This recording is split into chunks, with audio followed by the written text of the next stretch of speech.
नमस्कार। चाहे बात किसानों की आय बढ़ाने की हो या फिर महंगाई पर सर्जिकल स्ट्राइक की, सरकार हर मोर्चे पर खड़ी दिखती है। इस हफ्ते सरकार ने खाने के तेल, चीनी और कॉटन को लेकर बड़े फैसले किए हैं, जिससे साफ पता चलता है कि सरकार महंगाई पर लगाम लगाने के लिए कितने एक्शन में है। हमारे साथ इन सभी मुद्दों पर बात करने के लिए खुद फूड सेक्रेटरी सुधांशु पांडे जुड़े हैं। हम उनसे चर्चा शुरू करेंगे, लेकिन उससे पहले आइए नजर डालते हैं कि इस हफ्ते की महंगाई और किसानों से जुड़ी 3 बड़ी खबरें क्या हैं।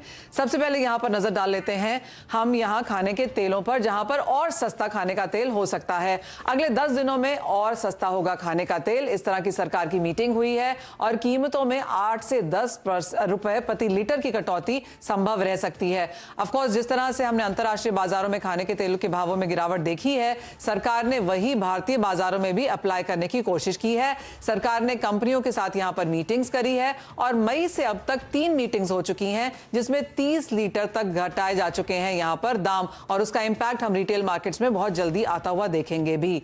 दूसरी बड़ी खबर यहां पर चीनी को लेकर आई, जहां पर गन्ने के एफआरपी यानी कि फेयर एंड रिम्यूनरेटिव प्राइस में 15 रुपए प्रति क्विंटल की हमने यहां पर बढ़त आते हुए देखी है। क्लियरली ये बड़ी खबर किसानों के लिए इस लिहाज से थी। पिछले साल की अगर बात करें तो जो ये एफआरपी था वो 290 रुपए था, अब इसे 15 रुपए बढ़ाकर करीब 305 रुपए प्रति क्विंटल कर दिया गया है। इसका मतलब ये है कि अब चीनी मिलों को करीब 600 करोड़ यानी कि 6000 करोड़ रुपए ज्यादा यहां पर किसानों को देने होंगे। एक और चेंज जो इस बार सरकार ने किया है वो ये कि 10% रिकवरी की बजाय 10.25% रिकवरी पर एफआरपी लगाया गया है। आपको बता दें कि जो गन्ने की रिकवरी है वो यहां पर बढ़ती चली गई है हर साल, और अब यह माना जा रहा है कि 11% रिकवरी हम इजीली यहां पर बाजार में आता हुआ देखते हैं। अक्टूबर 2022 से सितंबर 2023 तक यहां पर हमने बहुत स्ट्रॉन्ग एक्सपोर्ट्स भी यहां पर चीनी में होते हुए देखे हैं।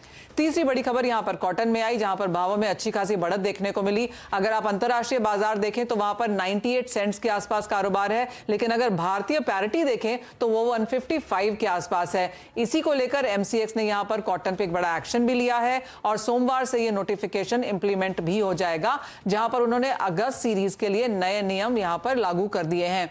क्या है ये नए नियम? एक तो ये कि डेली प्राइस लिमिट को यहां पर 4% से घटाकर 2% कर दिया गया है, यानी कि अब दिन में यहां पर 2% से ज्यादा कॉटन की मूवमेंट फ्यूचर्स मार्केट में नहीं होगी। और दूसरी बड़ी बात यह है कि एडिशनल मार्जिन को भी यहां पर ऑलमोस्ट डबल कर दिया गया है। जो अब तक 6% था, इसे बढ़ाकर 11% कर दिया है, यानी कि बहुत सस्ते में यहां पर आप लेवरेज ट्रेड या स्पेकुलेशन नहीं कर पाएंगे। सीरियस ट्रेडर्स ही अब यहां पर बाजार में आते हुए नजर आएंगे। तो ये 3 बड़ी खबरें यहां पर हैं जो इस हफ्ते में हमने आते हुए देखी हैं। सुधांशु जी, बहुत शुक्रिया हमारे साथ जुड़ने के लिए, और इन सभी पर आपसे बात भी करेंगे। सबसे पहले बात मिठास की, चीनी से ही शुरुआत कर लेते हैं, क्योंकि पिछले कुछ दिनों में सरकार ने यहां पर काफी सारे कदम उठाए हैं। एक्चुअली पिछले 2 सालों में अगर देखें तो सरकार यहां पर काफी प्रोएक्टिव रही है।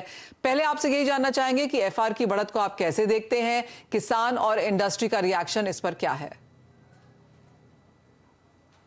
देखिए, सबसे पहले तो मैं ये बताना चाहूँगा कि जो चीनी से रिलेटेड मुद्दे हैं उनको आपको पूरे पर्सपेक्टिव में देखना चाहिए।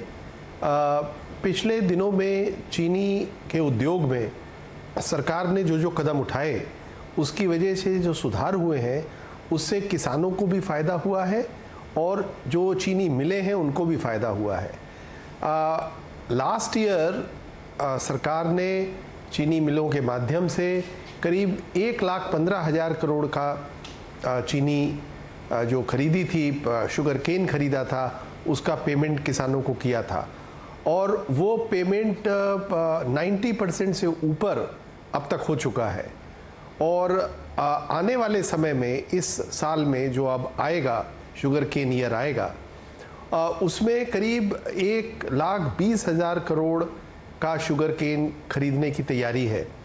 और शुगर का हमारा प्रोडक्शन इस साल का हाईएस्ट एवर हुआ है, and we are number 1 producer this year in the world. पूरे दुनिया में इस साल भारत ने पहला स्थान हासिल किया है चीनी के उत्पादन में। हमने करीब 360 लाख टन चीनी का उत्पादन किया है, और अगर हम करीब 35 लाख टन चीनी जो हमने इथेनॉल के प्रोडक्शन में इस्तेमाल की है उसको भी अगर जोड़ें तो आप करीब 395 लाख टन हमने कुल जो है उत्पादन किया है। इस सब का फ़ायदा किसान को हुआ है, और इसका फ़ायदा बहुत हद तक शुगर मिल्स को भी हुआ है, क्योंकि शुगर मिल्स ने इस साल इस अच्छे उद्योग के चलते करीब करीब 100 लाख मीट्रिक टन चीनी का निर्यात ऑलरेडी कर दिया है और सरकार ने अभी अभी 2 दिन पहले ही 12 लाख मीट्रिक टन चीनी को और निर्यात करने की उनको परमिशन दी है। तो ये हमारा शुगर हिस्ट्री में 112 लाख मीट्रिक टन का निर्यात जो है ये हाईएस्ट एवर होगा। लास्ट ईयर भी हमारा जो निर्यात था वो करीब करीब 70 लाख टन था और उसको अगर आप देखें तो उससे ये बढ़ करके करीब 42 लाख टन और इस साल बढ़ गया है। तो इससे ये बहुत क्लियरली वाज़ा होता है कि शुगर केन फार्मर्स को भी फ़ायदा हो रहा है और जो करीब 5 करोड़ परिवार जुड़े हुए हैं किसानों के शुगर केन के साथ वो इसका लाभ उठा रहे हैं और जो हमारी करीब 500 के करीब चीनी मिल है पूरे देश में वो भी फ़ायदा उठा रही हैं।